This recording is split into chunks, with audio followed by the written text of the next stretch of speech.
The secret room no one was allowed to enter. What would you do if you discovered a locked room in your own house, one no one ever spoke about, one that seemed to breathe secrets through its walls? Would you obey the warnings to leave it sealed, or would curiosity pull you closer until the silence itself became unbearable? Eleanor Gray asked herself this question the very first night she stepped back into Gray Manor, the house that had soiled her childhood with whispers and half-forgotten memories. The journey from Boston had been long, the roads narrowing into winding country lanes lined with skeletal trees. It was late October, and the crisp air carried the scent of burning leaves and damp earth. By the time she reached the gates, dusk had already begun its slow descent, brushing the sky with purple and ash-gray hues. The manor rose against the horizon like a memory she had never escaped. Its towering windows were dark, its stone facade worn by decades of storms. The ivy that once curled politely across the outer walls had grown wild in her absence, crawling over windows like veins, as if the house itself were trying to hide. She paused at the gates, her hands tightening on the wheel of her car. Why does it still feel like the house is waiting for me? Inside, the air smelled faintly of cedar and something older, something metallic, almost like rust. Dust coated the furniture, and white sheets covered familiar shapes. Her grandmother's rocking chair, the carved oak table in the hallway, the tall grandfather clock that no longer ticked. Her footsteps echoed with every creak of the wooden floor. Eleanor felt she was intruding, though the house belonged to her now. She had inherited Gray Manor after her grandmother, Margaret Gray, passed away 3 months earlier. The will had been simple: the house, and all that it contained would go to Eleanor, the only surviving member of the family. There had been no mention of conditions, no restrictions except one. It had been whispered, not written, spoken only once by Margaret. On the very last day, Eleanor saw her alive. "Whatever you do, Eleanor, do not open the door at the end of the west corridor." The words had struck her then as odd, almost melodramatic. She had nodded, dismissing them as the ramblings of a woman weakened by age. But now, standing inside the house again, Eleanor felt the warning settle into her bones. She remembered that door. Everyone in the family did. It was an ordinary wooden door, painted the same dull cream as the rest of the corridor. No locks, no signs. Yet it had been treated with an unspoken reverence, a sacred untouchability. When she was a child, she would ask about it. "Why can't I go in there?" Her grandmother would smile too quickly, her eyes darting away. "Because some rooms are not meant for children." If she pressed further, her father would clear his throat, his jaw tightening. "That door is closed for a reason." Eventually, she had stopped asking, but she never stopped listening. That first night back, Eleanor wandered through the rooms as though reacquainting herself with old friends. The dining hall, where long Sunday meals stretched into evenings. The library, where her grandmother's voice once rose and fell as she read aloud. The kitchen, heavy with the ghost of cinnamon and stew. And then, inevitably, her steps carried her toward the west corridor. The air shifted there. Even as a child, she had felt it a faint chill, as though the corridor itself were removed from the rest of the house. The door stood at the far end, plain, unassuming, yet impossible to ignore. She stopped several feet away, her breath caught in the silence. She could almost hear her grandmother's voice again. "Do not open the door." A part of her wanted to laugh at herself. It was just wood and hinges. A storage closet, perhaps, or a forgotten guest room. But another part of her, part that remembered waking at night to soft thumps from that direction. The part that remembered hushed arguments between her grandmother and father told her otherwise not. Eleanor reached for the doorknob. The brass was cold under her fingertips. She held it for only a moment, testing her own resolve, before letting go. Not yet. That evening, she sat by the fire in the drawing room, a mug of tea warming her hands. She had lit the fire partly for comfort, partly to push back the damp chill that clung to the house. Shadows danced across the walls, elongating the familiar furniture into strange shapes. She thought of her grandmother, of the woman who had raised her after her parents' sudden deaths. Margaret had been strict but loving, a woman who ironed routines. In stern affection, she taught Eleanor to read, to cook, to stand tall. Yet there had always been something unsaid between them, an unfinished sentence, a silence that deepened whenever the west corridor came up. The house held those silences like echoes. Eleanor opened the small box of belongings she had taken from her grandmother's room at the nursing home. Most were mundane: a string of pearls, a handkerchief embroidered with lilies, a faded photograph of Eleanor as a child, but at the very bottom lay a small brass key, delicate and old. Her breath caught. The key was unlike any she had seen in the house before. Its bow was carved with a swirling pattern, its teeth narrow and sharp. She turned it in her hand, feeling its surprising weight. A thought whispered unbidden, "Does it fit the door?" She closed the box quickly, as though hiding the thought itself, but the whisper lingered, curling in the corners of her mind like smoke.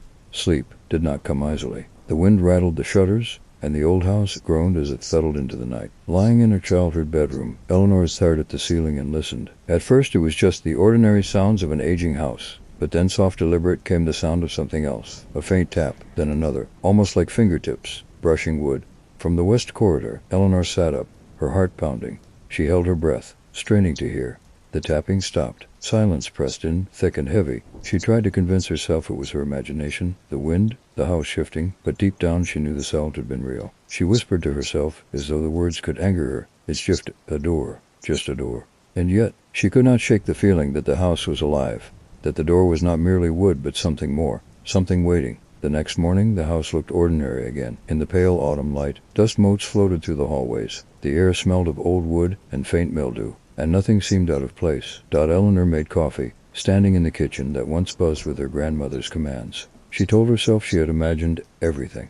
But when she walked down the west corridor once more, her heart sank. On the doorsill plane, so familiar, she saw something she had never noticed before. At the very bottom corner, faint but unmistakable, was a scratch. A long, shallow groove in the wood, as though something inside had scraped desperately to get out. She crouched down, fingertips hovering just above it. The air grew colder. The question she had whispered the night before returned, louder now. What would you do if you discovered a locked room in your own house? Eleanor straightened slowly, her eyes fixed on the door. For the first time in her life, she wasn't sure she wanted the answer. Part 2. Childhood Echoes. When Eleanor awoke the next morning, sunlight streamed through the curtains in fractured beams. It painted the walls of her childhood bedroom in familiar shapes. Yet none of it eased the unease that had taken root the night before. The scratch on the forbidden door still haunted her, though she had only glanced at it briefly. She pressed her palms against her eyes, willing herself to stop thinking about it. But Grey Manor had always had that effect, pulling memories from the depths whether she wanted them or not. Her earliest memory of the west corridor was at the age of 6. She had been playing hide-and-seek with her cousin Amelia during one of the rare family gatherings at the manor. The house was enormous, filled with shadowed alcoves and heavy drapes, perfect for a child's game. Eleanor had slipped away, giggling, her small feet tapping lightly against the wooden floors as she searched for the perfect hiding spot. She had run too far, further than her grandmother allowed, until she found herself at the end of the west corridor. And the door stood there, ordinary, unassuming, but something about it pulled at her like a magnet. Her child's hand had reached out, curious, unafraid. Ellie, Amelia's voice had called from down the hall. "Where are you?" She remembered her hand brushing the brass knob cold, almost too cold for a summer afternoon. At that exact moment, a sound whispered from the other side, a faint shuffle, like fabric brushing wood. Her breath caught. She was frozen in place, tiny fingers resting on the doorknob. Then came a low thump, soft, deliberate. Her grandmother's voice had cut through the silence like a whip. Eleanor Gray. She had spun around to see Margaret storming toward her, her face pale and set with fear. Eleanor remembered being yanked away, her grandmother's hand gripping her arm so tightly it left marks. "You will never, ever touch that door again. Do you understand me?" The words had terrified her more than the sound behind the door. Later that evening, when Eleanor asked what was inside, Margaret's answer had been curt. "It is a room that must remain closed." Her father, who overheard, had added no explanation, only silence. He merely rested a hand on her shoulder, his expression unreadable. That was the beginning of the family rule. Don't ask about the room. Don't talk about it. It was as though the very mention of it poisoned the air. As she grew older, the room became less a place and more a presence. Sometimes when the house was quiet and everyone had gone to bed, Eleanor would lie awake in this very bedroom and hear things, faint tapping, like fingernails against wood, the sound of breathing where no one should be. Once she could have sworn she heard her name drawn out in a whisper so soft it could have been her imagination. Amelia, who spent summers at the manor, never believed her. "You always want to make things scary," she teased one night. "It's just a broom closet." But when Eleanor dared Amelia to go touch the doorknob, her cousin refused. She laughed it off, but Eleanor saw the unease in her eyes. Her grandmother's efforts to distract her only deepened the mystery. Margaret filled Eleanor's days with piano lessons, reading in the library, endless chores. Yet whenever Eleanor wandered too close to the west corridor, her grandmother's voice would slice through the air. "Not there, Ellie. Stay away." It was not just a rule. It was fear, and children know when adults are afraid. One winter when Eleanor was 9, a storm had rattled the house with wind and ice. The family huddled in the parlor, the fire blazing. Eleanor had slipped away, drawn once more to the corridor as the storm howled. Lightning lit the hallway in a blinding flash. And for a heartbeat she thought she saw something, a shape in the crack beneath the door, a shadow, moving the thunder, followed, rattling the walls. And when her grandmother found her standing there, the punishment was swift and harsh. A week confined to her room, no books, no piano. "You must never wake what is meant to sleep," her grandmother whispered at night. Though Eleanor never understood what she meant, the older she grew, the more the door became a symbol of everything unsaid in her family. Her grandmother's eyes would cloud whenever the subject arose. Her father died when Eleanor was only 11, and in his final days, he too had avoided the topic. Once in the hospital she had dared to ask, Papa, why can't anyone go into the room? He had looked at her for a long time, his lips trembling as though words fought to escape. Then he shook his head slowly. Because some truths, Ellie, are heavier than any child should carry. Those were the last words he ever spoke about it now. Standing in the same house decades later, Eleanor could feel the weight of those unspoken truths pressing down on her. She wandered the corridor again, staring at that door as though it were an old adversary. She crouched low, studying the scratch she had noticed the day before. Her memory sharpened with every second she stared at it. That sound she had heard as a girl. The shuffle, the thump, her grandmother had wanted to protect her, but from what? Eleanor straightened, hugging her arms around herself. The house seemed to hold its breath, waiting, and she couldn't help but wonder, had she been wrong all those years? Was the room simply empty, a figment of her imagination magnified by childhood, fear, or had the silence been hiding something far more dangerous all along? That night, as the wind howled through the chimneys again, Eleanor dreamt of the corridor. She walked slowly toward the forbidden door, her feet dragging as if the floor itself resisted her. She reached for the knob, and just as her fingers brushed it, the door swung open on its own. Inside there was only darkness so deep it seemed alive. From that void, a whisper rose, a woman's voice, soft and sorrowful. Ellie, you shouldn't have come back. Eleanor woke with a start, sweat dampening her sheets. Her heart raced as she listened to the house breathe around her. Some memories, she realized, do not stay buried, they wait. Part 3. Signs of the Unseen. The following days unfolded in a haze of dust, silence, and the kind of restlessness that comes when a place feels both familiar and utterly strange. Eleanor busied herself with the practical tasks of reclaiming gray, manor-hairing out rooms, peeling sheets off furniture, scrubbing layers of neglect from the kitchen counters. Yet no matter how many chores she ticked off, her thoughts returned again and again to the west corridor. The house resisted her presence. She felt it in the way doors creaked open on their own, in the subtle groan of beams as if they carried more than the weight of stone and wood. It was as though the manor itself was a living thing, watching, waiting for her to take the step her grandmother had warned against. That morning, as she sorted through the attic, Eleanor uncovered a box, labeled House Records. Inside were brittle receipts, faded deeds, letters addressed in looping handwriting. Buried beneath the papers lay a smaller envelope, unmarked except for a smear of wax. She unfolded the single page inside. The ink was faded, but legible. A west room must remain closed. For the safety of all, do not trust the silence, it is never empty. No signature, no date, just that stark warning. Eleanor set the page aside, her heart pounding. She thought of the brass key she had found in her grandmother's box.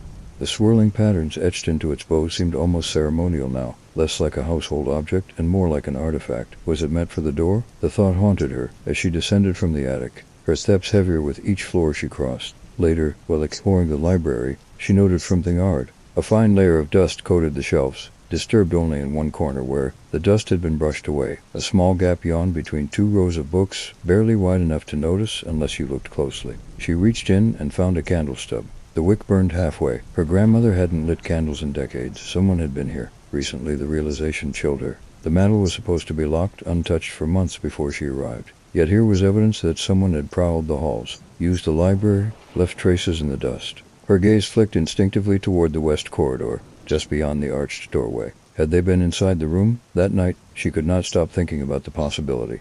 Sleep slipped from her, leaving her restless beneath the weight of shadows. She wandered the halls with a lantern, her footsteps muted against the rugs. The corridor seemed darker than the rest of the house, as if light itself dimmed there. Eleanor's pulse quickened as she drew closer to the forbidden door. There was something different now. The doorknob bore faint smudges, fingerprints smeared across the brass, and at the base of the door, a scatter of dust had been disturbed, as though someone or something had been dragged across the threshold.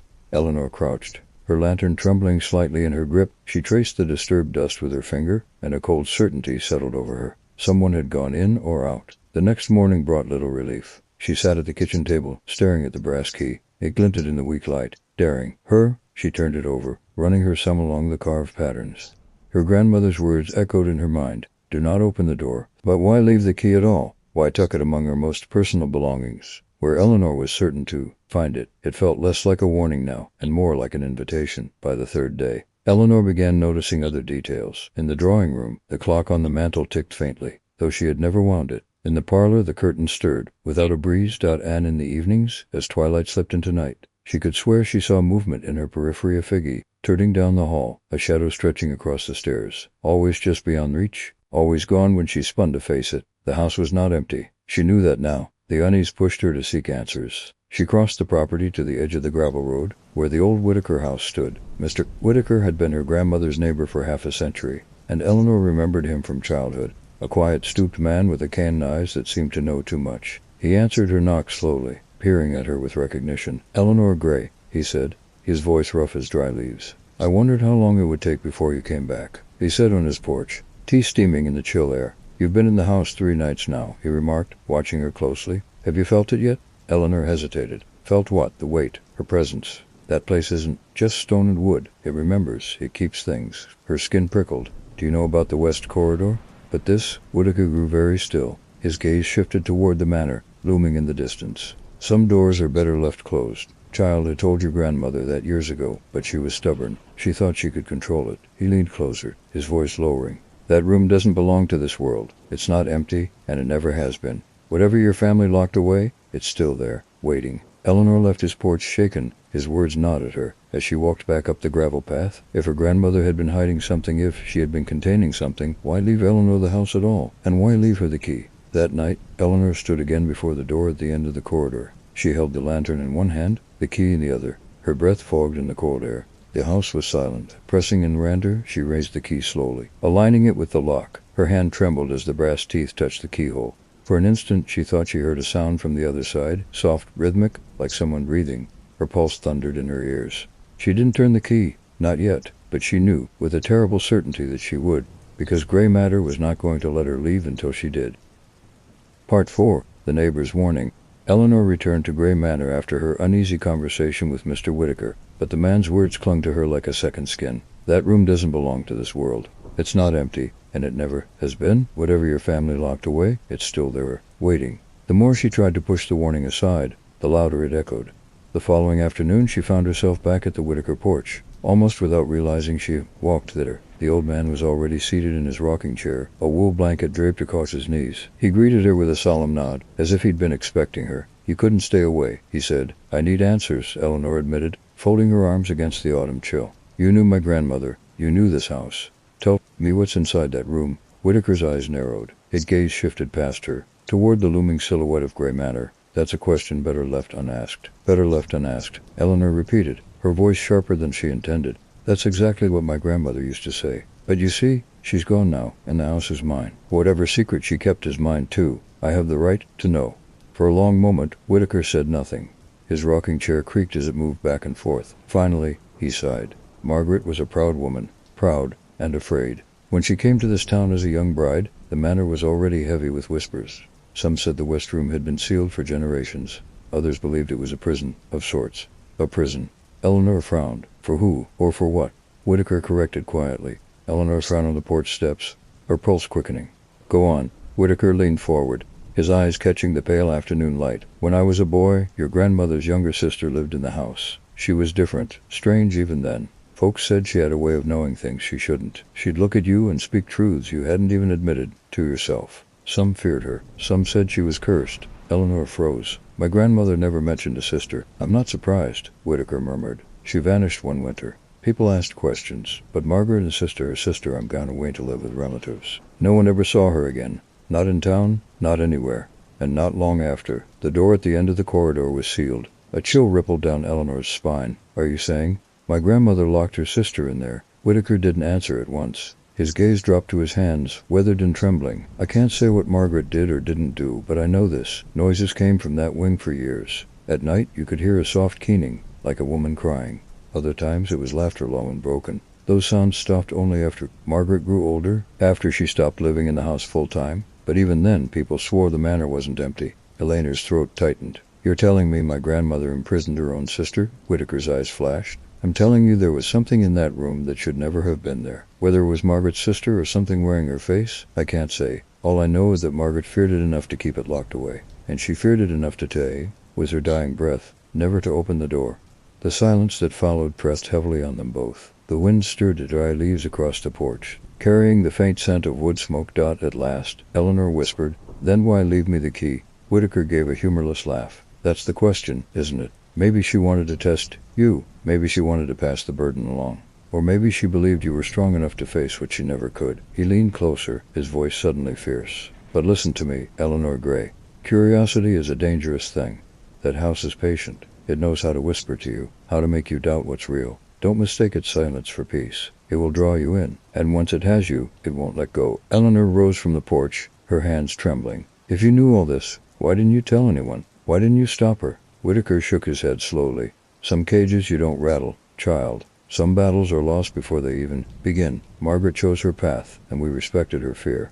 But if you're wise, you'll seal that door tighter than it's ever been, and leave the house behind. Walk away before it's too late. She left him then, her heart heavy. But as she crossed the yard back to Ordray Manor, her resolve didn't end Weaver. If anything, his warnings only sharpened her determination, because now there was more at stake than curiosity. There was truth, and Eleanor had spent her whole life being denied the truth. That evening, the house seemed to hum with energy. The air was thicker, as though aware of her conversation. Shadows gathered in the corners, stretching and folding. The fire flickered low. Eleanor sat in the drawing room, the brass key warm in her palm. She thought of the sister her grandmother had erased from memory, the faint sounds Whitaker's prime, the whispers she herself had heard as a child. If Marie had locked her sister away, had she done so out of cruelty or out of fear? The key glinted in the firelight, and Eleanor wondered if she was holding salvation or damnation. That night, the house gave her no rest. She woke near midnight to the sound of movement in the corridor, soft steps, deliberate, pausing outside. Her door dot, her breath caught. She sat up, straining to hear. The steps continued, slow and unhurried, down the hallway toward the west end. Then silence. Eleanor rose, clutching her lantern. She opened her bedroom door just wide enough to peer out. The corridor stretched into darkness, empty, and yet the forbidden door was no longer flush with the frame. It stood open by an inch. Eleanor's heart pounded. She tightened her grip on the lantern, its light flickering across the wallpaper. Something had shifted. The house was no longer waiting for her to decide. It was inviting her in. Part 5. Whispers in the night. Eleanor closed her bedroom door and leaned against it, her pulse thrumming in her ears. The image of that gap, barely an inch, but enough to prove the door had shifted, burned in her mind. She had checked the lock. Herself? She had seen the dust along the frame.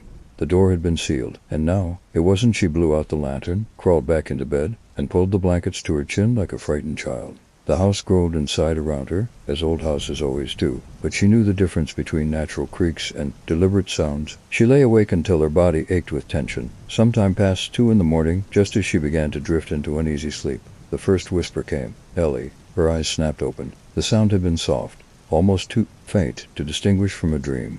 Yet she had heard it, her name, spoken the way her grandmother used to call her, tender and drawn out. She sat up, holding her breath. The whisper came again, this time clearer. Ellie. It floated through the hallway, a woman's voice, sorrowful but beckoning. Swung her legs from the bed and reached for the lantern again. Her hands trembled so badly she nearly dropped the match as she struck it. The flame flared, throwing trembling shadows against the walls. She stepped into the corridor. The air was icy, as though she'd walked into the first breath of winter. Each exhale formed pale mist. The carpet beneath her feet muffled her steps, but she swore the silence of the house amplified every creak of her bones. The door at the far end remained slightly ajar. A thin line of blackness cut through the faint glow of her lantern, a darkness thicker than the shadows of the house. Then came the sound of faint tapping from inside. Tap, tap, tap, tap, tap. It was too rhythmic to be random, too purposeful to ignore. Eleanor froze in place, the lantern quivering in her grip. The tapping stopped. Silence swelled. Then 3 slow knocks, deliberate, from the other side. Her knees nearly buckled. The instinct to flee clawed at her, begged her to run back to her room, shut the door, and never return. Yet something in her chest anchored her to the spot, a compulsion stronger than fear. The voice whispered again. So close she could almost feel breath against her ear. Eleanor swallowed hard, forcing her legs to move. Step by step, she approached the forbidden door. With every foot closer, the chill deepened. It sank through her, night clothes through her skin, into her bones. Her teeth began to chatter. The door shivered slightly, as though someone leaned against it from the inside. The inch-wide gap beckoned her forward. Her hand rose, almost without her command, until her fingertips brushed the wood. It was freezing, like ice in midwinter. She pressed her palm flat against the surface. The wood vibrated faintly beneath her, touch alive, humming. Dot, from within came a low sound. Not words, not quite. A sigh, or a moan, muffled by the walls. Eleanor staggered back, nearly dropping her lantern. Suddenly the door stilled. The cold retreated, replaced by heavy silence. For a few heartbeats, Eleanor thought it was over. Perhaps her mind had conjured everything, feeding on childhood fear and Whitaker's stories. Then, so sudden and sharp she nearly screamed, came a single Whitaker, right against the crack of the door, clear as glass. Let me out. The lantern flickered violently, as if reacting to the words. Shadows snapped and twisted along the corridor. Eleanor's breath hitched, caught between terror and an ache of pity, because the voice hadn't sounded monstrous. It had sounded human, broken. and despair at her grandmother's warnings surged back. Never open that door. Never wake what is meant to sleep. But how could she ignore a voice like that? How could she turn away from something that sounded so helpless? Her hand slid to the pocket of her nightgown. She still carried the brass key, unable to leave it behind. It seemed to hum against her palm now, thrumming like a heartbeat, that she lifted it slowly. The moment the key neared the lock, the whisper grew louder, pleading, urgent. "Ellie, please." Her entire body shook. She could end this now. She could open the door. Step.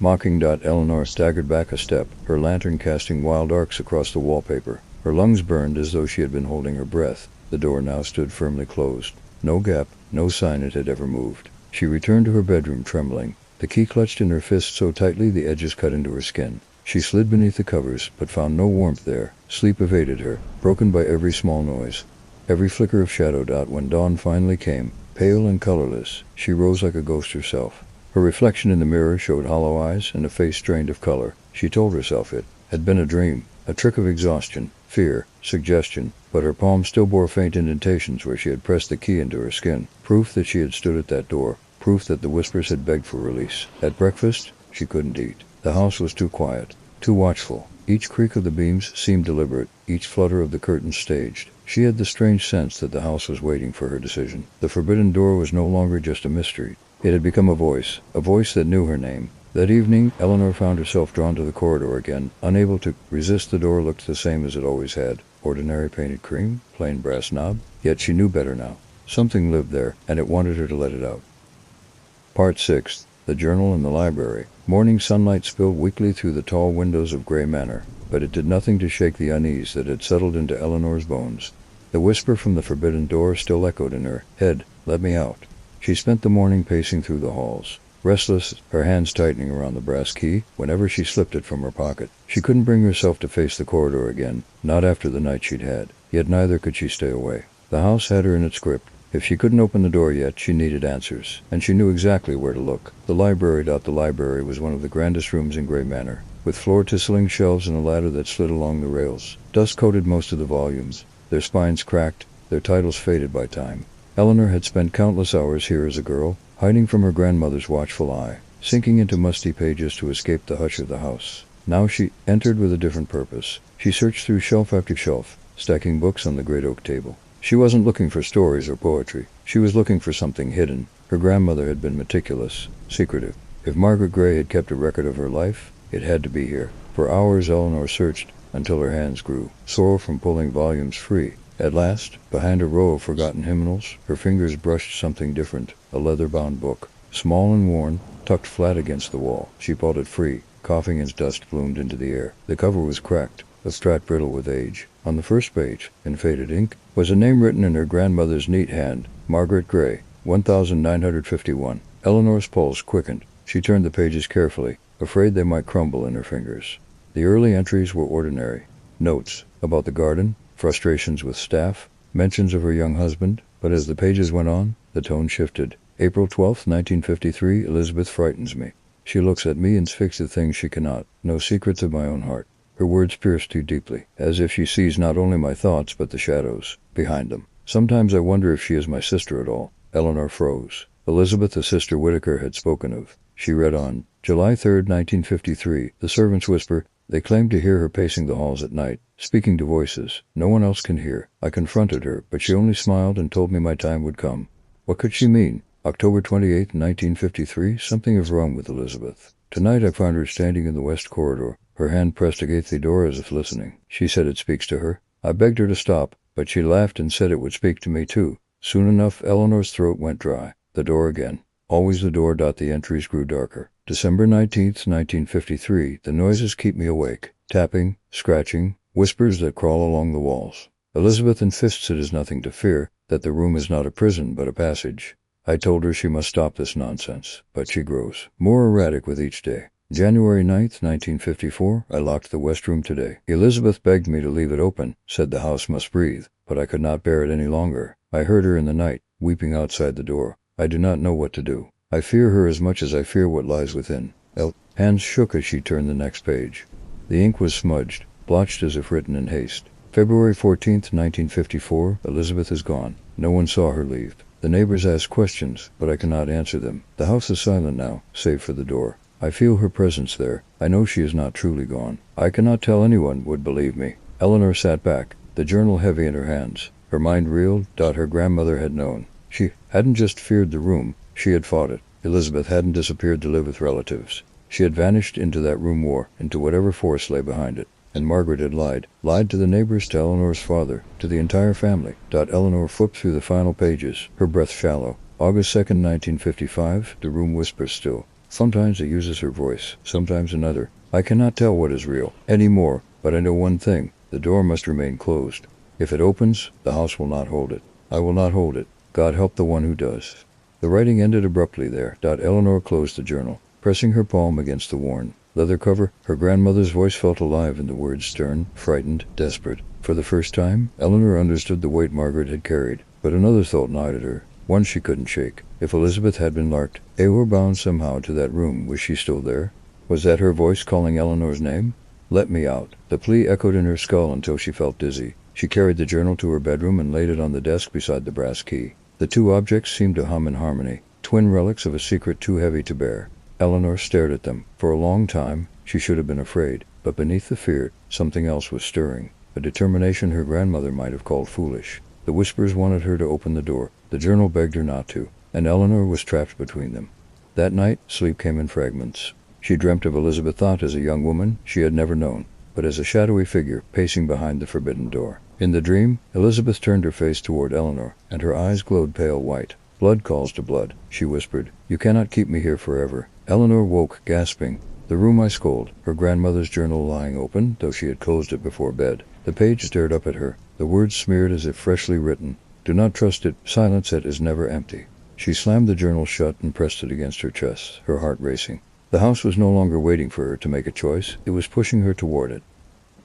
Part 7. Listening at the door. The following evening, Eleanor could not resist the pull of the west corridor. It was as though every hallway in Grey Manor bent toward that single place, funneling her steps no matter how she tried to avoid it. She told herself she would only observe, only linger for a moment. But she carried the lantern anyway, and tucked the brass key into her pocket, because leaving it behind felt impossible. The corridor was silent when she entered, the hush it pressing like weight on her chest. The wallpaper here seemed darker than elsewhere, patterned with vines that twisted more sharply in the glow of the lantern. The air smelled faintly metallic, like iron or old blood.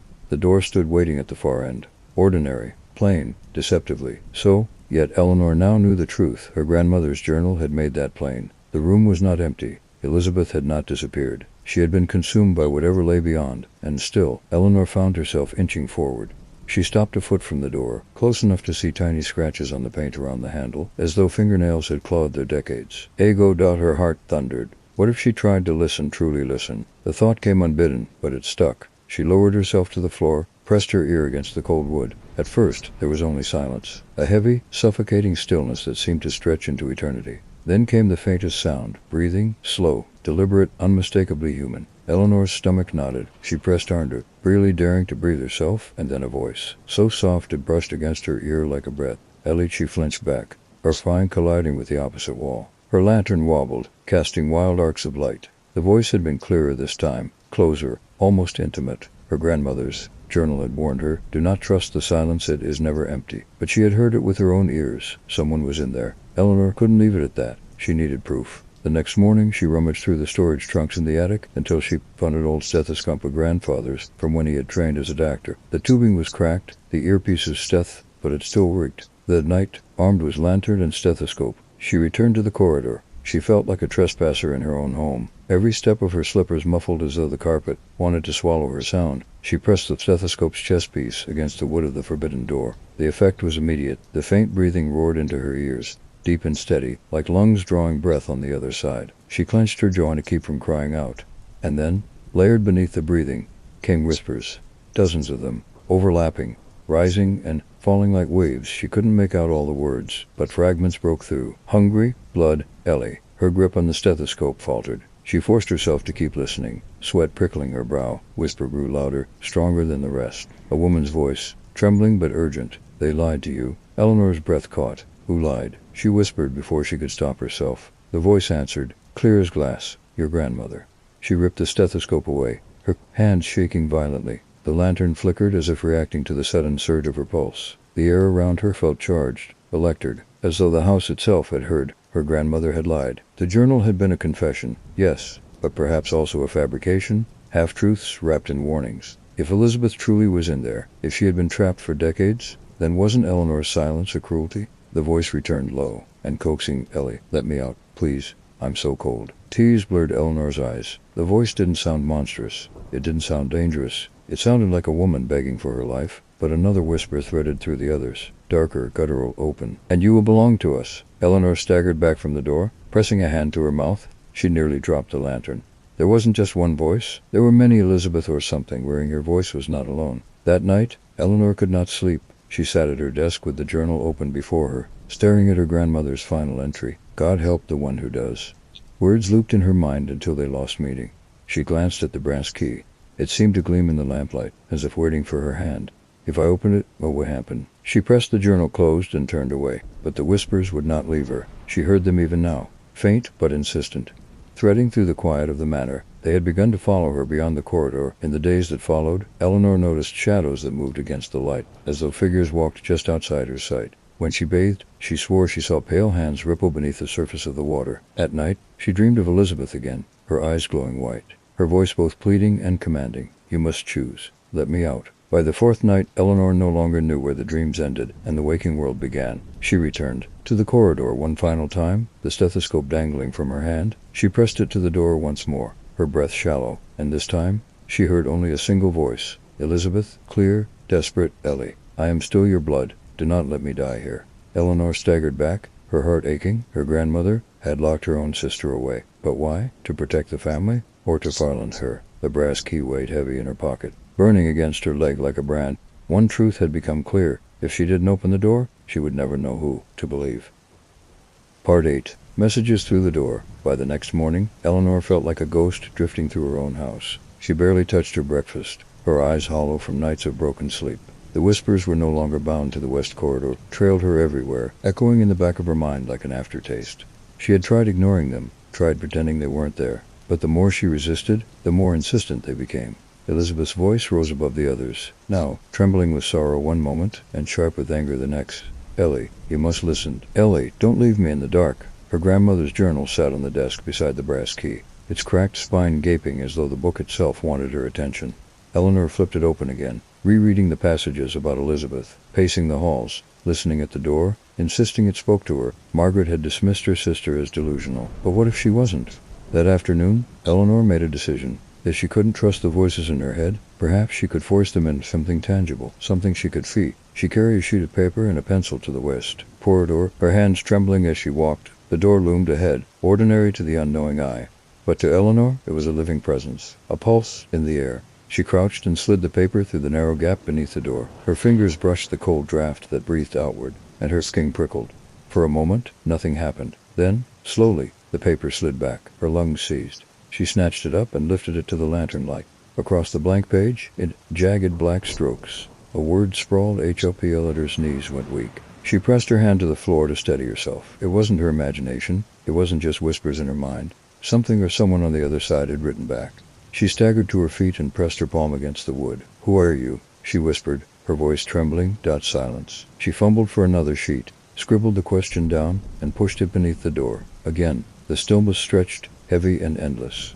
Then the paper scraped back into her, reached out 2 words this time. Elizabeth Gray. Her chest tightened. She clutched the note as though it were a lifeline. Her grandmother had lied. Elizabeth was still here trapped in that room for decades. Why did she lock you away? Eleanor whispered to the door. What happened? Her words echoed, back unanswered. The silence grew oppressive, pressing against her ears until they rang. She shoved another slip of paper beneath the door, pencil poised in her hand. When the note returned, the words shook her to her core. Ask Whitaker. Eleanor nearly dropped the lantern. Whitaker, the old man across the road. He had warned her once, had squickered riddles about the housekeeping things, about the danger of the West Room. She had taken his words as superstition, the ramblings of an aging neighbor. But if Elizabeth had the thing behind this door, claimed he knew more, then he might hold the missing pieces. Her breath quickened. What did he do? She whispered, crouched low to the door. What does he know? The paper slid back again, and this time the words were rushed. slanted, as though written in desperation.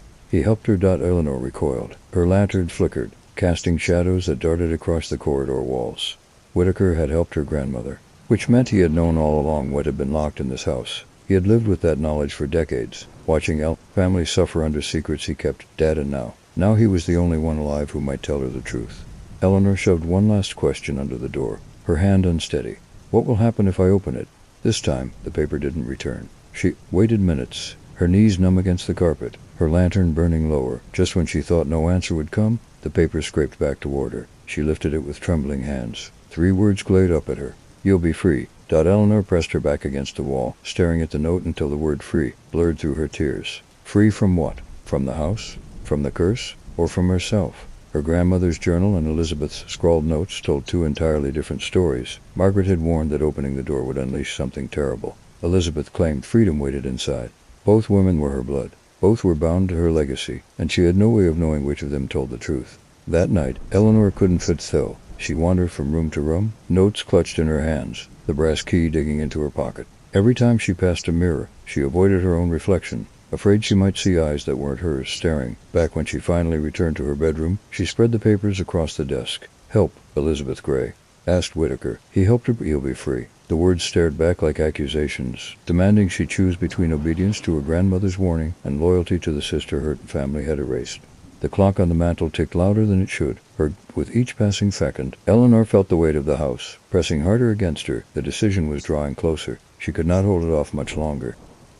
Part 9. Whitaker's confession. The next morning dawned gray and heavy, a mist curling low over the fields that stretched between Gray Manor and the neighboring houses. Eleanor had hardly slept. Her mind knowing on the note slid beneath the forbidden door. Asked Whitaker. He helped her. She couldn't ignore it. If Whitaker truly knew what had happened, then answers lay only a short walk away. Eleanor dressed quickly, slipped the notes into her coat pocket, and crossed the gravel drive. The mist swallowed the manor behind her, making it seem farther away. With every step, by the time she reached the Whitaker porch, her hands were clammy despite the chill. The old man appeared almost before she knocked, as though he had been waiting. His eyes, pale and sharp beneath his thatch of white brows, settled on her face with a weight that rooted her to the spot. You've heard it, he said quietly, not as a question, but as a statement. Eleanor swallowed. It stuck to me.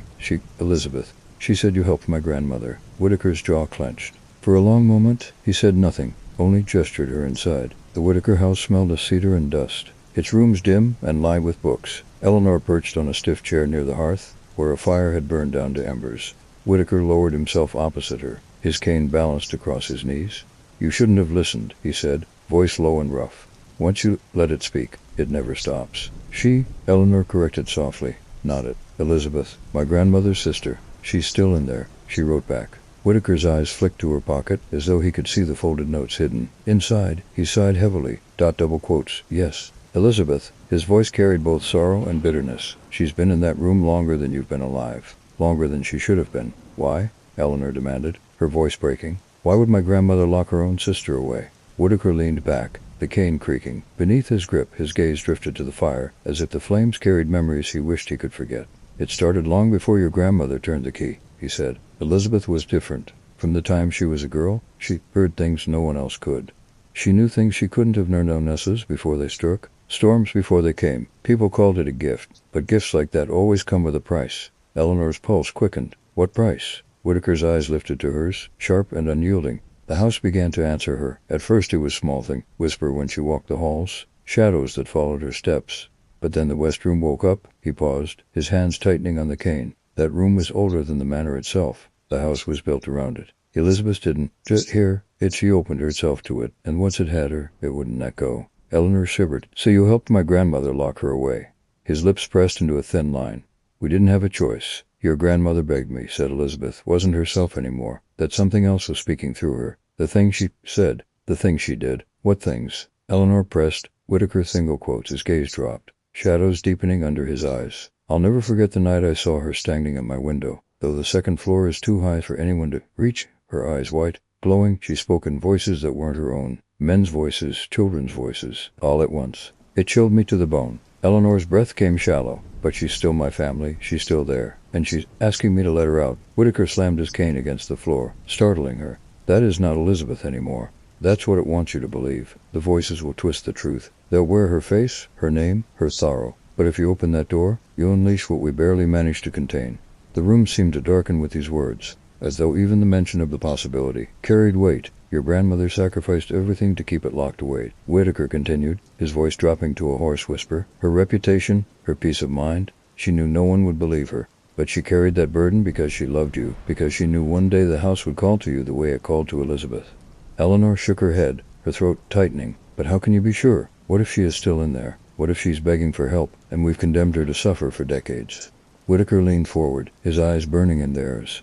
"Do you really think your grandmother could have lived in that house all those years with her own sister crying behind that door, if she wasn't certain it had to be done? Margaret Gray was many things, child, but she wasn't cruel. She knew the cost." His words were meant to reassure, but they only deepened the pit in Eleanor's stomach, because they didn't erase the notes she held. The handwriting that seemed frantic and real. Silence settled between them, broken only by the crackle of the fire. Eleanor finally drew the folded papers from her pocket and spread them across her lap. Whitaker's face paled as his eyes fell on them. "She's stronger than a fox," he muttered. "Stronger than she was before. If she can write to you?" He stopped himself, shaking his head. "You need to burn those. Don't give her words more power than they already have." Eleanor's hands tightened protectively around the notes. "I can't. I need to know the truth." Whitaker's jaw tightened, his voice grim.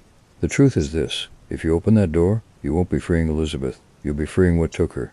Eleanor stood abruptly, her tears scraping. "Against the floor?" Her pulse pounded in her ears, her thoughts tangled. Whitaker's words had the ring of certainty, but so had Elizabeth's pleas. She stuffed the notes back into her pocket. "Thank you," she said, though her voice was distant. Almost hollowed out, Whitaker reached for her wrist, his grip surprisingly strong for his frail frame. "Child," he said, his eyes fierce, "promise me you won't use that key." Eleanor met his gaze, her heart thundering.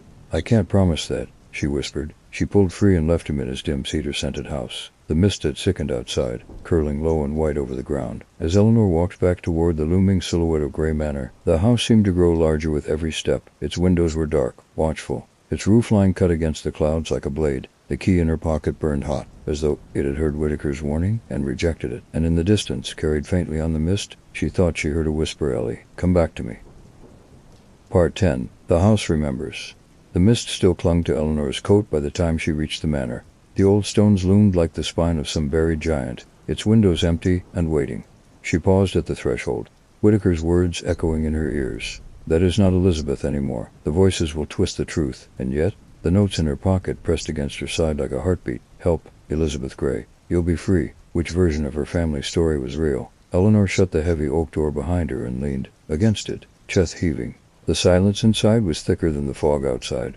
The ticking of the grandfather clock in the foyer seemed louder than it ever had, as though it marked not just the passing of time, but the countdown to something inevitable. That night, Eleanor tried to sleep, but the house would not allow it.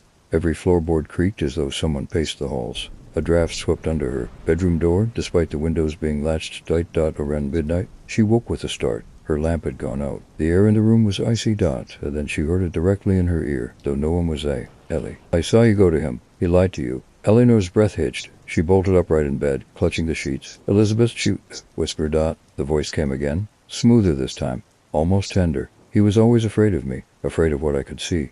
He helped your grandmother because he wanted me gone, but I am still here, still waiting for you." Her throat tightened. The whispers no longer came only from behind the west door. They were in her room, her head, her very blood, determined to push fight against the terror. Eleanor struck a match and relit her lamp. Shadows flinched across the walls, curling away from the sudden glow. She pulled the folded notes from her coat pocket and laid them across her desk. The handwriting was real. The paper bore smudges where a frantic hand had pressed too hard. He wasn't imagination. It wasn't a dream. And yet, her grandmother's journal still warned, "God help the one who does." The voices and the warnings spiraled in her thought until she felt she might splinter apart. At some hour close to dawn, Eleanor decided to test the house itself. If it remembered her grandmother's choices, perhaps it would answer hers. She carried her lamp into the west corridor, her slippers silent against the worn carpet. The air grew heavier with every step, thick as if she walked under water. The door waited at the end, its surface pale in the lamplight. Eleanor placed her palm flat against the wood. "If you are Elizabeth," she whispered, "give me a sign. Something no one else would know." For a long moment, nothing. The silence pressed like a vice around her ears. Then slowly, the lantern dimmed. The flame guttered as though smothered by unseen hands. And in the dark, carved letters appeared on the door's surfaced shadow, jagged scratches that glowed faintly in the fading light. "Silver bars." Linner's breath caught. She stumbled back when she was a child. She had found a broken silver bracelet tucked beneath a floorboard in her grandmother's bedroom. Margaret had snatched it from her hands, eyes flashing with something between fear and sorrow, and told her never to mention it again. Eleanor had buried the memory. Till now, how could Menaker, or anyone else, have known that? The flame on her lantern surged back to life, as if the house itself had exhaled. Eleanor pressed trembling fingers to her lips. Elizabeth. It truly was. Elizabeth had given her proof that the woman behind the door was family. And yet, wasn't this exactly what Whitaker had warned? That the voices would know things, personal things, and twist them into snares. Her stomach twisted with nausea as Eleanor turned to retreat. To her bedroom, she froze. A figure stood at the far end of the corridor. Not Whitaker, not a servant. The shape was wrong, too tall, its shoulders sloping unnaturally, its head tilted at an impossible angle. The figure did not move, did not breathe. The lamp in her hand flickered. The figure dissolved into shadow, seeping into the walls as though it had never been there. Eleanor's knees went weak. She fled down the hall, her lamp swinging wildly. Back. In her room, she bolted the door and sank onto the bed, her hands shaking so violently the key nearly fell from her pocket. She could no longer deny it. The house remembered, the walls, the halls. Even the wood of that forbidden door carried pieces of her family's sins, but whether they guarded the truth or Alicia still could not tell. As dawn finally broke, pale light seeping between the curtains, Eleanor sat at her desk with both the journal and the notes spread before her. Two legacies. Two versions of the past. One warned her to keep the door shut, the other begged her to set it free. The brass key gleamed between them, waiting, and Eleanor realized with a shudder that no matter what Whitaker had confessed, no matter what her grandmother had written, the choice now belonged to her alone. Part 11. Echoes of Elizabeth. The morning sun cut through the mist at last, pale beams crawling across the manor's windows. For the first time in days, the house looked almost ordinary, but Eleanor knew better now. The silence inside was no longer emptiness, it was listening. She couldn't shake the scratches she had seen glowing across the forbidden door. Silver bracelet. It was proof, or at least it felt like proof, that Elizabeth still lingered. Yet Whitaker's warning clung to her ribs like a weight. It will twist the truth. Eleanor realized she would never find clarity in words alone. Not in her grandmother's journal, not in Whitaker's warnings, not even in Elizabeth's desperate notes. The answers were buried somewhere in the house itself, and she had to unearth them. She began in the library. The manor's shelves smelled of dust and disuse, lined with thick tomes whose spines cracked at her touch. Eleanor ran her finger along rows of family records, old ledgers, forgotten correspondence. Hours passed in near silence, broken only by the occasional rustle of papers, and then, tucked inside a hollowed volume of Pilgrim's Progress, she found a bundle of yellowed letters bound with twine. The handwriting was unmistakable. Elizabeth Eleanor's breath caught as she loosened the knot. July 12, 1927. Dear Margaret, I can hear it again tonight. The knocking, the breathing. But you don't believe me. You say I'm dreaming, that I'm scaring myself. I beg you a son once, just once. It will speak to you too. Another letter. September 3rd, 1927. The room showed me your secret. The bracelet I will not tell anyone. But why do you keep it hidden? Sister, what binds you to it so tightly? Eleanor's hands trembled. The bracelet again darted, then a final brittle sheet at the bottom. January 1st, 1928. If you will not help me, then I will open it myself. I am not afraid. It promises freedom, Margaret. Freedom for me, for you, for all of us. The ink trailed off, mid-sentence, as though the pen had been ripped from her hand. Eleanor closed her eyes, pressing the papers to her chest. Elizabeth hadn't been raving. She had been writing, begging, leaving behind scraps of her truth. But another truth whispered from the walls. That night, while the storm gathered outside, Eleanor ventured deeper into the attic than she ever had. The rafters groaned as wind rattled the windows. Her lantern cast narrow cones of light, cutting through the dust. There, behind a stack of moth-eaten trunks, she found a wooden chest with a rusted lock. The brass key from her pocket slid into it with unsettling ease. The lid creaked open. Inside lay a bundle of fabric, Elizabeth's clothes, folded neatly as though awaiting her return. Beneath them, a small velvet pouch. Eleanor untied it with shaken hands. The broken silver bracelet tumbled into her palm. Her breath hitched. The same one she had glimpsed as a child. But as she held it, cold seared her skin. The lantern flickered. Violently, shadows stretched along the attic walls, forming shapes, thin arms, clawed hands, hollow faces that blinked in and out of existence. And then a voice, low and urgent, whispered from everywhere at once. Ellie, bring it to me. I cannot be whole without it. Eleanor stumbled back, clutching the bracelet. The attic seemed to pulse with the rhythm of a heart that wasn't hers. The floorboards quivered. The walls breathed. Elizabeth, she gasped, her voice cracking, but the shadows only lengthened, spilling like ink across the floor, reaching toward her. She fled down the stairs, nearly dropping the lantern. The bracelet seared her palm, but she couldn't release it, not yet. Something in her blood refused to let go. Back in her bedroom, she collapsed onto the bed, shoving the bracelet into the drawer of her nightstand. Only then did the air ease, the house's pulse fading back into silence. Sleep claimed her only in fragments. She dreamed of Elizabeth again, but differently this time. Not hollow-eyed, not monstrous. She looked young, radiant, her dark hair braided over one shoulder. She lifted her wrist, the silver bracelet whole again, and smiled. Asterisk, see, Ellie, she whispered in the dream. I was always yours. You were always mine. Open the door, and we'll be free together. When Eleanor awoke, tears streaked her face. The dawn light pooled across the floor. She opened the drawer.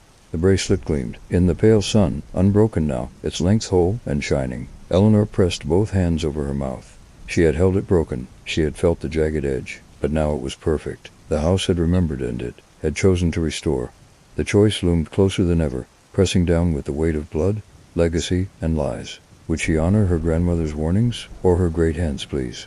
The key and the bracelet waited side by side in the drawer, twin relics of a past demanding to be reckoned with, and Eleanor knew she could not delay much longer. Part 12. Preparing the threshold, Eleanor awoke with the bracelet still glinting in the half-open drawer, as if it had spent the night watching her. The house was quiet again, deceptively calm, yet she felt the silence pressed tighter than ever liked. The whole manor was holding its breath, waiting. She rose slowly, as though any sudden movement might stir something lurking in the walls. Her reflection in the mirror startled her. Pale, hollow-eyed, shoulders rigid with tension. She looked less like herself and more like the weary figures in the old portraits that lined the corridors. That thought cut her deeply. Was she becoming another Grey, swallowed by the manor's secrets? No, she told herself she would not repeat Margaret's silence, nor Elizabeth's isolation. She would find the truth, and she would face it by mid-morning. Eleanor decided she could not approach the locked door empty-handed. She needed knowledge protection, if such a thing was possible. She returned to the library, pulling down every book on folklore, local history, even half-burned ledgers that had been tucked into corners. The Grey family had lived here for centuries. Their secrets must have left marks in ink as well as wood. One thin volume, Customs and Superstitions of the New England Countryside, caught her eye. The pages were brittle, but a section near the back seemed almost too relevant. When a spirit lingers, tethered to place or blood, two forces may bind or break it, an object of its life and the will of its kin. These serve as anchor and key alike. Eleanor's gaze drifted to the bracelet in her drawer. An anchor, a key dot. Her hands trembled as she read on. But beware, such bindings do not speak in truths, only in hungers. What it asks may not be what it needs. What it promises may not be what it gives. Her stomach sank. It echoed Whitaker's warning, almost word for word. Still, Eleanor could not ignore the signs. She gathered the bracelet, the brass key, her grandmother's journal, and Elizabeth's hidden letters. She laid them out across her desk in the afternoon light, arranging them like pieces of a ritual she hadn't yet named.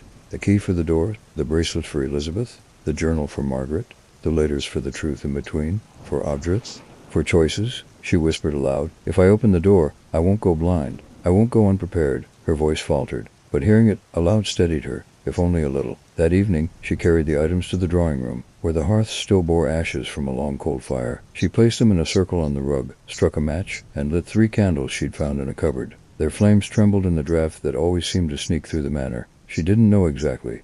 She was doing only that. She needed to claim control, even if it was symbolic. Kneeling before the circle, she whispered, "Margaret, if you were right, let me feel your warning. Elizabeth, if you were right, let me feel your plea. I am your blood. I deserve the truth." For a long moment, nothing, just the steady pop of the candles. Then the air shifted. The flame of the left candle stretched tall, trembling as though buffeted by a breath. The bracelet glimmered faintly in the firelight, throwing back silver sparks. And in the silence, Eleanor heard not a voice, but a pulse, low and steady, like a heartbeat beneath the floor.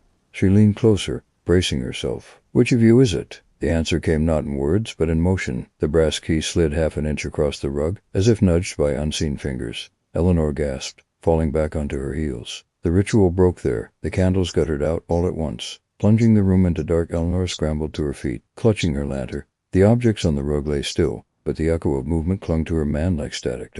Something had answered her. Something had chosen the key. Was it Elizabeth, urging her to unlock the door, or the house itself, pushing her toward a fate it desired? Her skin crawled at the thought. That night, Eleanor dreamed again. She stood in the west corridor, the key cold in her hand. The door loomed before her, but now it was not wooded, was a mirror, reflecting her face. Yet behind her reflection, Elizabeth stood, her eyes dark and endless, her bracelet whole and shining. "You're almost there, Ellie," Elizabeth whispered through the glass. "Don't let them chain us any longer. Open it. Finish what I began."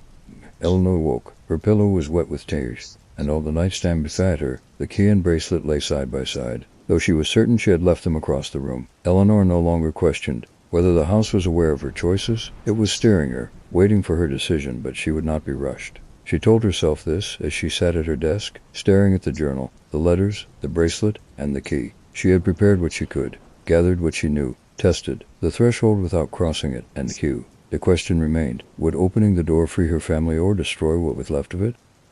Part 13. The Night of Reckoning. The storm came without warning. By nightfall, rain battered the manor's windows, and the air inside turned electric, humming with pressure as though the house itself were bracing for something. Eleanor sat in the drawing room with her lantern and the 4 objects spread before her, the brass key, the silver bracelet, Margaret's journal, and Elizabeth's letters. Lightning flickered through the tall windows, washing the room in pale light. Each flash keying the ferp in the objects, to make them pulse with the presence of their own. The house was no longer waiting. It was demanding. Around midnight the whispers began again, but louder than ever before. They didn't linger behind the west door now. They seeped through every wall, every corridor. Daughter, free me. Don't trust her. Dozens of voices layered over each other, some pleading, some commanding, some sobbing as if in grief. Eleanor pressed her hands to her ears, but it made no difference. The voices were not in the air. They were in her bones. The storm outside roared louder. Thunder rattled the windows. The house groaned and shifted as if it too were loud. Straining against its own foundations, Eleanor staggered to her feet and carried the lantern into the west corridor. The air was heavy there, thick as smoke, though no fire burned. Shadows darted along the walls, too quick and jagged to be tricks of the flame. The door at the end gleamed pale and slick, as though it had been carved from bone instead of wood. Eleanor clutched the key in her fist. Her knuckles whitened. "Elizabeth," she called, her voice shaking. "Are you there?" Silence. Then always. The whisper came from just beyond the door, so close it felt like lips against her ear. Eleanor's breath caught. "Tell me the truth. What will happen if I open it this time?" The answer was immediate, sharp with urgency. "We'll be free, both of us. Don't you want that?" Her grandmother's warning echoed in her mind. God help the one who does. Her pulse pounded in her throat. And if Whitaker was right, if you're not Elizabeth anymore? The air turned bitter cold. The lantern flickered, and another voice answered, familiar but older, heavier. "Eleanor, don't." Her heart jolted. It was Margaret's voice, unmistakable. "I bound her for a reason. She isn't what she was. She's not your family anymore. Don't open it." Eleanor staggered back. Both voices came from the same place, layered over one another. Elizabeth's plea and Margaret's warning, bound together in a knot of sound. The sisters both alive in some way, both speaking to her. Tears blurred Eleanor's vision. "What's one of you is lying?" she whispered. Neither voice answered. Only the pounding of rain and the groaning of the house filled the silence. She sank to her knees, trembling, the key biting into her palm. And then, the bracelet. She had left it on the nightstand upstairs, she was sure of it. But now, it lay at her feet in the corridor, glinting in the dim lantern light. She picked it up with shaking fingers. It felt warmer than before, as though it had been resting against skin instead of wood. The moment she touched it, the voices hushed, all but one. "Elizabeth's Ellie, please. You know me. You feel me. We are the same blood. Don't let her lies bind us forever." The warmth spread up Eleanor's arm, into her chest, filling her with a strange calm. For the first time in days, the fear ebbed. It fell. Right, but then the lantern sputtered, throwing sparks. Calm broke. Shadows twisted across the corridor, forming a shape, a tall, crooked figure with 2 long arms, its head bent at a grotesque angle. Eleanor froze.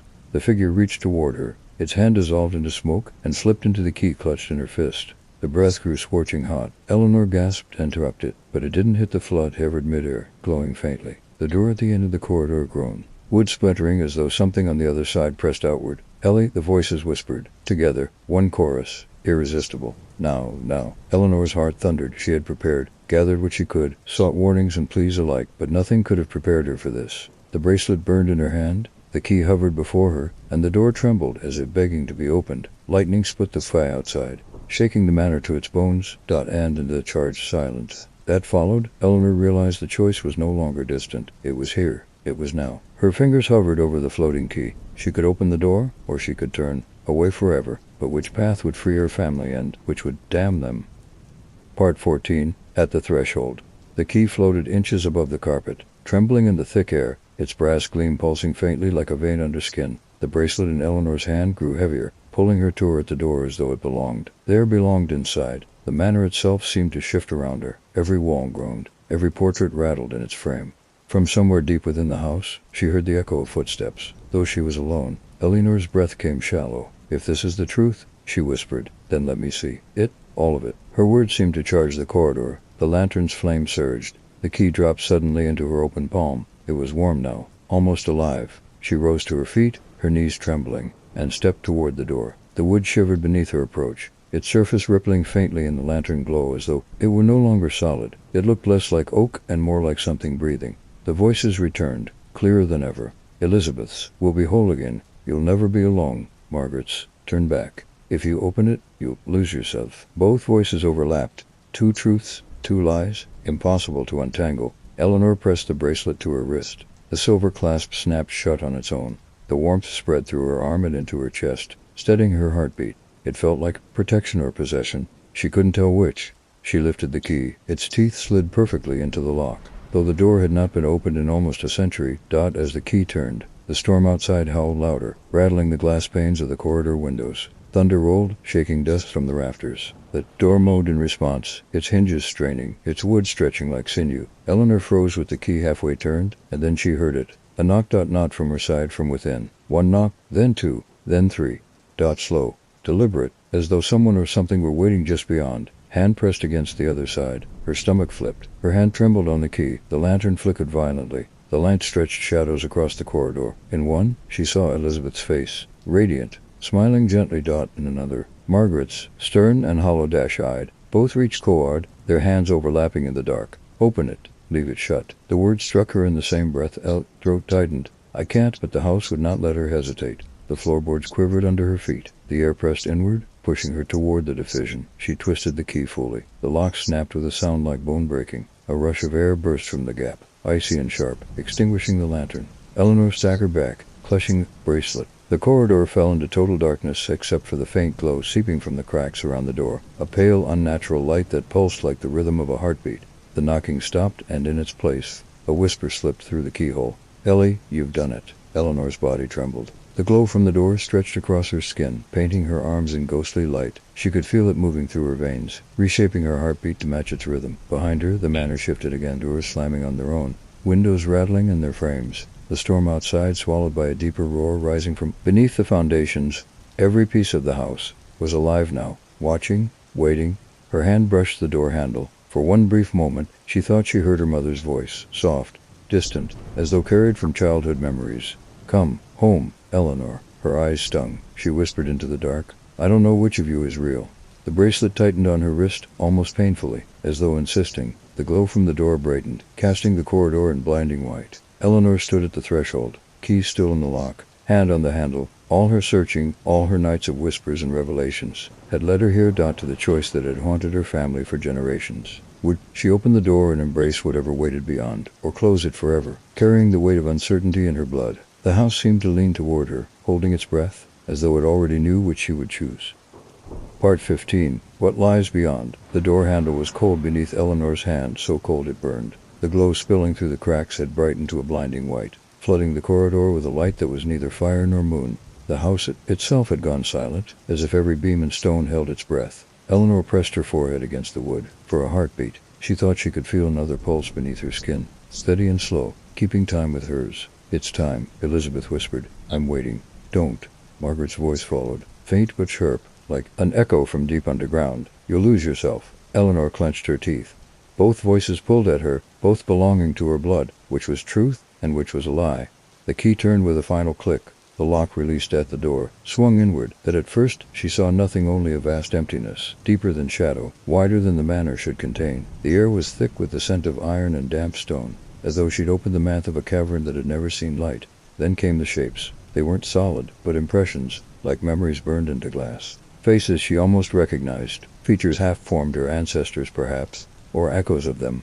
They floated in the void, watching her silently. One shape drifted forward. Elizabeth thought her face was exactly as Eleanor remembered from Trimmy's youthful radiant. Her bracelet held, and gleaming on her wrist, her eyes glowed like polished silver. "Ellie," she whispered, her voice thick with longing. "You freed me." Eleanor stepped back instinctively, but the bracelet tightened around her wrist, pulling her freeward. "Are you really Elizabeth?" she asked, her voice trembling. Elizabeth smiled, but there was something brittle in it. "I was, I am, and I can be again. But I need you." Eleanor's chest tightened. "Need me for what?" Elizabeth extended her hand. The void behind her turned, faces flickering in and out, whispers rising into a chorus. "To join me, to keep us whole. The house has kept us apart for too long." Behind Eleanor, the air stirred. A shadow took form, smaller through Margaret. Her face was drawn, her eyes hollow, but her presence carried weight. "She's lying, Margaret. Hista, she's not Elizabeth anymore. She's what the room made of her. Shut the door before it takes you to—" The two sisters faced each other across the threshold, their voices clashing, their truths irreconcilable. Eleanor stood between them, her pulse pounding in her throat, the bracelet burning hotter with each second. The house trembled. Dust rained. From the ceiling, the portraits along the corridor crashed to the floor, their glass shattering in unison. Elizabeth's glow brightened, filling the hall with silver light. Margaret's shadow deepened, dark as ink. "Choose," they demanded. Together. The word struck Eleanor's bones like a hammer. Tears spilled down her cheeks. She had searched for the truth, begged for answers, and all she had found were contradictions. Maybe that was the truth. Both sisters were right, and both were wrong. Maybe the door was not meant to reveal answers, but to pass on the burden of choice. She raised her hand, the bracelet gleaming, the key still in the lock. "Tell me one thing," she whispered into the blinding air. "If I step through, will I still be me?" The silence that followed was unbearable. Then Elizabeth smiled. Margaret wept, and Eleanor took a breath. The light swallowed her for an instant. She felt as though she were falling, her body weightless, her veins threaded with fire. The voices roared around her, a storm of grief and longing and hunger. The bracelet fused into her skin, the key burned away into ash. She screamed, or thought she did. The sound was devoured by the void. And silence. The corridor was empty. The door hung ajar, glowing faintly before the light faded back into ordinary wood. The storm outside had passed. The manor was quiet once more. On the floor, the lantern lay extinguished. The journal and letters scattered in the draft at Eleanor was gone. Only the bracelet remained, glinting faintly in the dust. But in the stillness of the west corridor, a whisper stirred. Not Elizabeth, not Margaret. A new voice. Ellie. It was hers. And so the door waits. Once more locked, once more watching. The house remembers. The house keeps. But the question lingers, unanswered, echoing through every empty room. Did Eleanor free her family from the curse, or did she become its newest prisoner?